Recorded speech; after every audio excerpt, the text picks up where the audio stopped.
कार्यक्रम के पुण्यार्जक हैं श्री सुरेंद्र जैन जी, पुत्र स्वर्गीय श्री ओम प्रकाश जैन, खेत वाले परिवार, प्रधान दिगंबर जैन समाज, गनौर हरियाणा। श्रीमान हरीश लता जैन बागड़ा, मानसरोवर जयपुर राजस्थान। अल्पेश विनोद गांधी जी, पायल रिया सिमोनी गांधी मुंबई महाराष्ट्र। श्रावक रत्न स्वर्गीय सुखपाल सिंह जी जैन अंछाड़ वाले।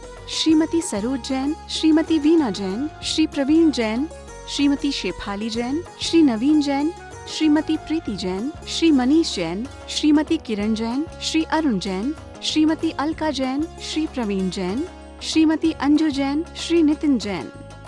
परम पूज्य वात्सल्य मूर्ति जिन धर्म प्रभाविका आरिका रत्न 105 सृष्टि भूषण माताजी की मंगल प्रेरणा एवं आशीर्वाद से चतुर्विध संघ की सेवा में सदैव तत्पर सृष्टि मंगलम फाउंडेशन द्वारा शाश्वत तीर्थराज श्री सम्मेद शिखर जी में कई वर्षों से संचालित है चतुर्विध संघ के आहार की उत्तम व्यवस्था, जिसमें आहार विहार, पिच्छी, कमंडल, वस्त्र, शास्त्र एवं औषधि दान आदि की व्यवस्था सुचारू रूप से की जा रही है। इस धर्म कार्य से जुड़कर आप भी घर बैठे पुण्य कमा सकते हैं। एक दिन की आहार व्यवस्था 2100 रुपए, सदस्यता 1 सप्ताह तक 11,000 रुपए, औषधि दान 11,000 रुपए, पिच्छी दान 11,000 रुपए, सदस्यता 1 वर्ष तक 21,000 रुपए, विशेष सदस्यता 31,000 रुपए, विशिष्ट सदस्यता 51,000 रुपए, अति विशिष्ट सदस्य 71,000 रुपए, संरक्षक 1,11,000 रुपए, शिरोमणि संरक्षक 2,11,000 रुपए। दान राशि निम्नलिखित खाते में जमा कराएं एवं अधिक जानकारी के लिए दिए गए नंबरों पर संपर्क करें। आपके द्वारा दिया गया दान धारा 80G के अंतर्गत कर मुक्त रहेगा। जैन धर्म की प्रमुख आरिका माँ सृष्टि भूषण माता जी, जो जन जन के कल्याण के लिए हमेशा तत्पर रहती हैं, जिन्होंने अभूतपूर्व धार्मिक एवं सामाजिक कार्य किए हैं, जिन्होंने दीन दुखी असहाय वृद्धों को सहारा दिया, जिनका शिक्षा के क्षेत्र में भी सराहनीय सहयोग रहा है, ऐसी पूज्य आरिका माँ सृष्टि भूषण माता जी वर्तमान में श्री महावीर जी अतिशय क्षेत्र राजस्थान में विराजमान है। आप सभी भक्तगण अधिक से अधिक संख्या में पूज्य माता जी के मंगल दर्शन का पुण्य लाभ अवश्य लें। जिभ्या में अमृत बसे विश्वी तिसके पास, एक बोले औषधि करे एक बोल दे घाव। कहते हैं जिभ्या में अमृत बसे, विश्वी जिसके पास, इसी जुबान में विश्वी बसता है और इसी जुबान में अमृत भी बसता है। एक बोले तो लाख दे और एक बोले तो लात ही लात दे, एक बोले तो आपको खाक में मिला दे और एक बोले तो राज सिंहासन पर बैठा दे। क्योंकि वचन तो वचन होते हैं, इसे जिनवाणी बनाओगे या मनवाणी बनाओगे, इसे पुण्य में लगाओगे या पाप में लगाओगे, इसमें गुणानुराग करोगे, गुणानुवाद करोगे या आप किसी की निंदा करोगे, या आपके हाथ में यदि गुणानुवाद करोगे तो आप सुंदर गायक बन जाओगे, सुंदर व्याख्याकर्ता बन जाओगे। लेकिन यदि गालियां दोगे तो अपराधी बन जाओगे, मानहानि का केस हो जाएगा। क्योंकि कहते हैं जो राग देश को जीत चुके, जो राग देश को जीत चुके, जिनसे अंतर्य हारा है, वर्षी जिनकी सुबाणी में अब तक विराग की धारा है। श्री आदिनाथ से महावीर हम उन सबको शीश झुकाते हैं, जिनके पावन पथ पर मुनिजन अविरल बढ़ते जाते हैं। क्या है भगवान की वाणी, उसे जिनवाणी कहा जाता है। जिनवाणी की संगति पाकर एक तूल का कपड़ा भी मूल्यवान हो जाता है, वो भी पूजने के योग्य हो जाता है। क्योंकि वो भी क्या करता है, सिर्फ संसर्ग करता है। वही लाल कपड़ा अर्थी का संसर्ग पार्ले अर्थी के साथ लग जाए तो अशुद्ध समझकर वहीं संसार में फेंक दिया जाता है। लेकिन वही जिनवाणी का संसर्ग पाले, जिनवाणी का साथ पाले, तो वही कपड़ा भी साथ साथ में पूजा जाता है। पूजा जाता है ना, उसके छूते तो कपड़े ही को है, अंदर जिनवाणी होती है।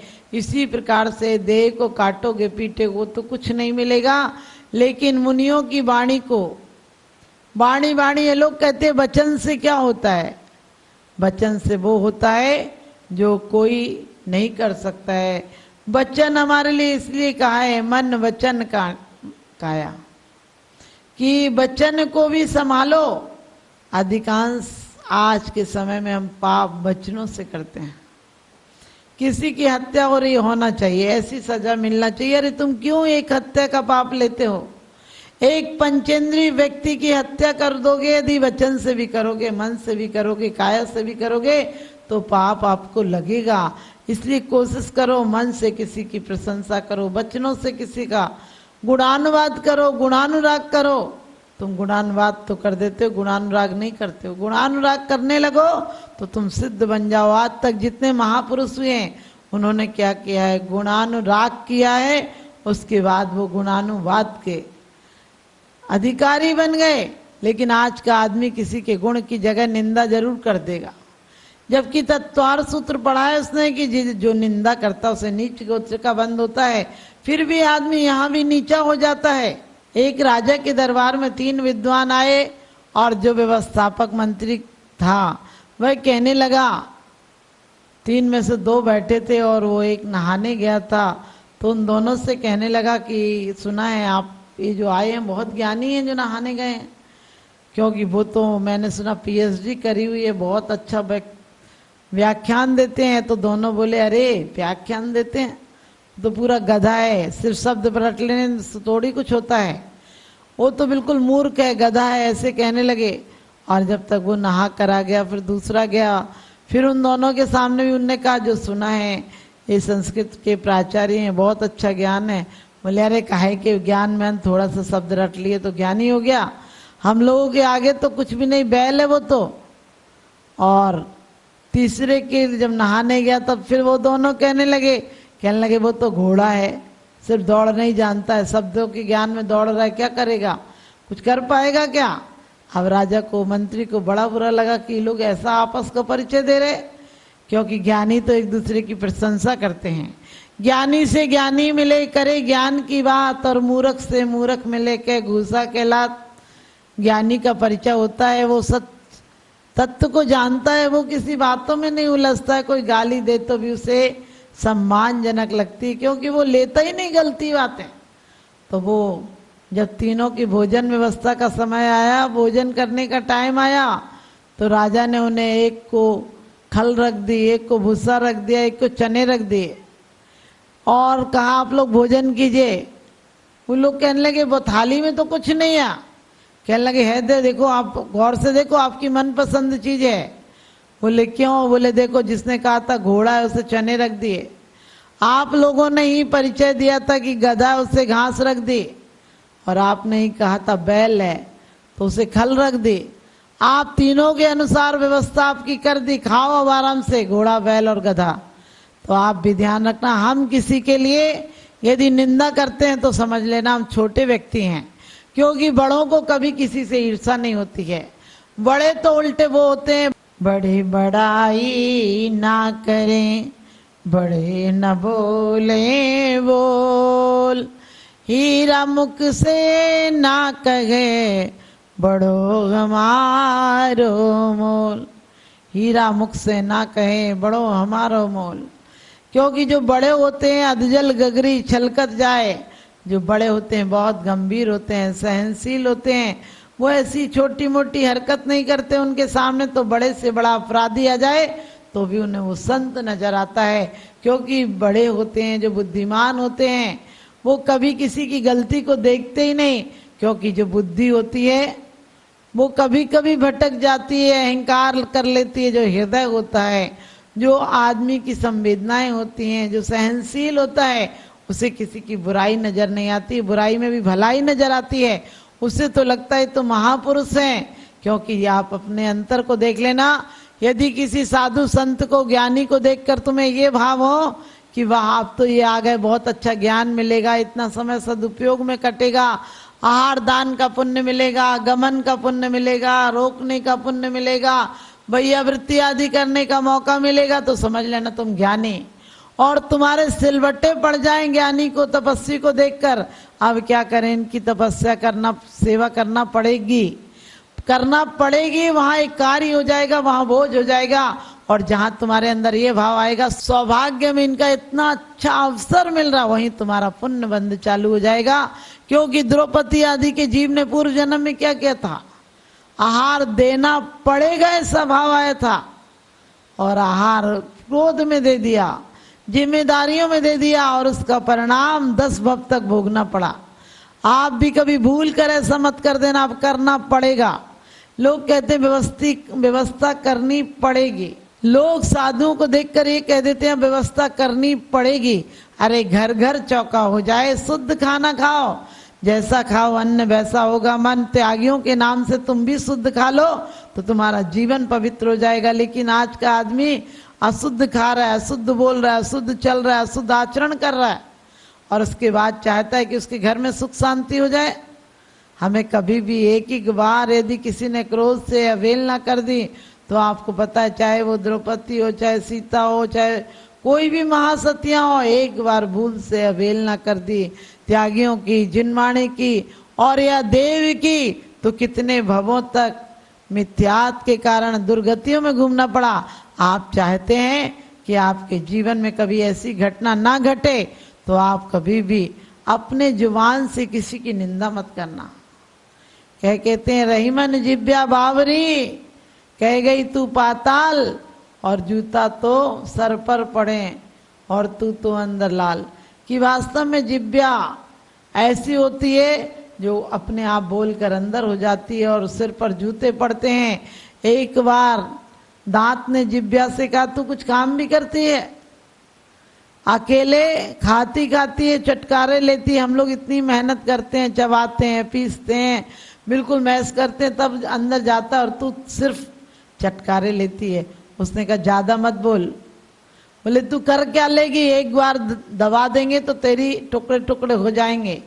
और उस पहलवान ने लेकर जीभ को दबा दिया दांतों से, अब तो तड़प गई और उससे भी जीभ को क्रोध आ गया। काल्पनिक कहानी है। कहते हैं सामने से एक पहलवान आ रहा था और उसने 5-6 गालियां दे दी गंदी गंदी।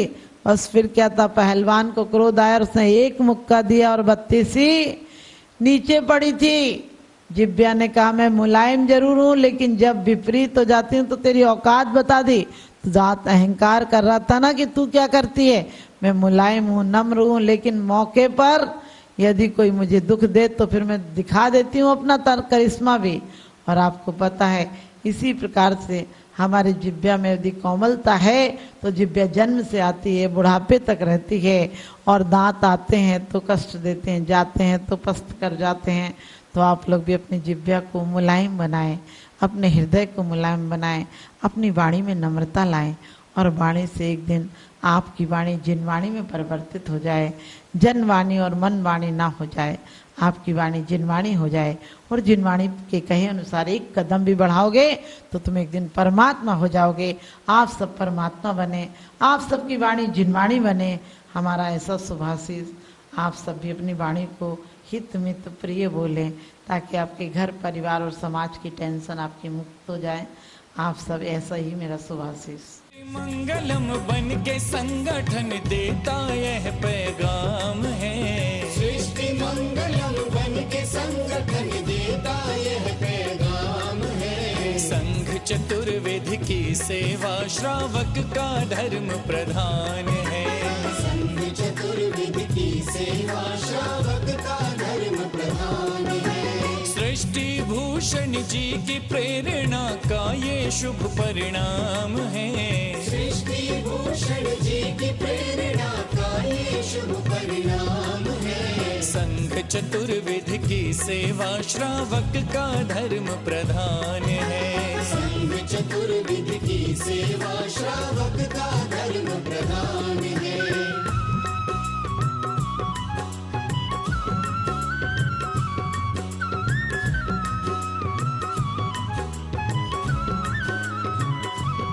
मारे सा मारे नी मनि सदा मारे नी सा मारे सा मारे नी मनि सदा मारे नी सा। त्यागी वृंद के आहार दान है तू जो सदा संकल्पित है।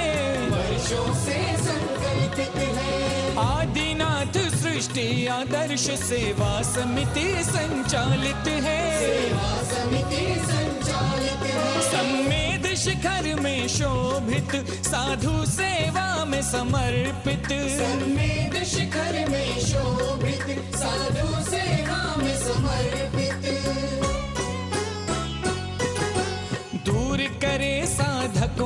चर्या में जो भी व्यवधान है, दूर करे साधकों की चर्या में जो भी व्यवधान है। संघ चतुर्विध की सेवा श्रावक का धर्म प्रधान है। संघ चतुर्विध की सेवा श्रावक का धर्म प्रधान है।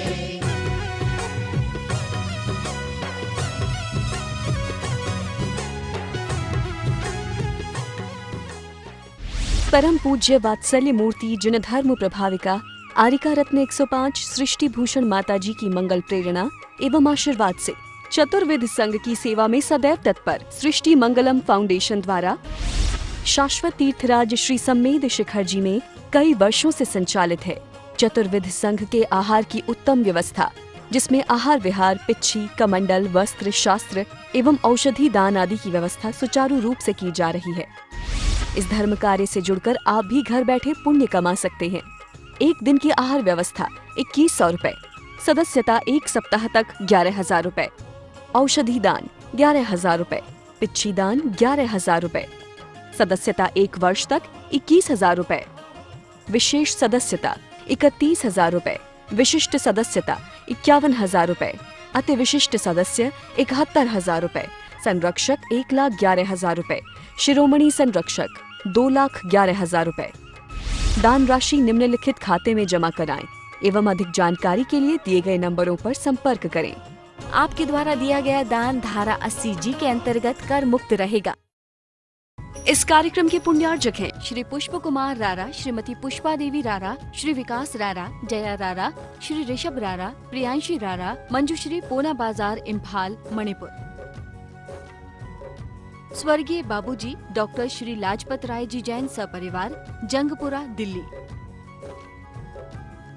श्रीमती सुधा जैन, धर्मपत्नी श्री आनंद जैन जी, C130 पुष्पांजलि एनक्लेव, दिल्ली। श्री ओम प्रकाश सरावगी, पौत्र अभिषेक ऋषभ अभिनंदन सरावगी, निवासी सिलीगुड़ी, पश्चिम बंगाल।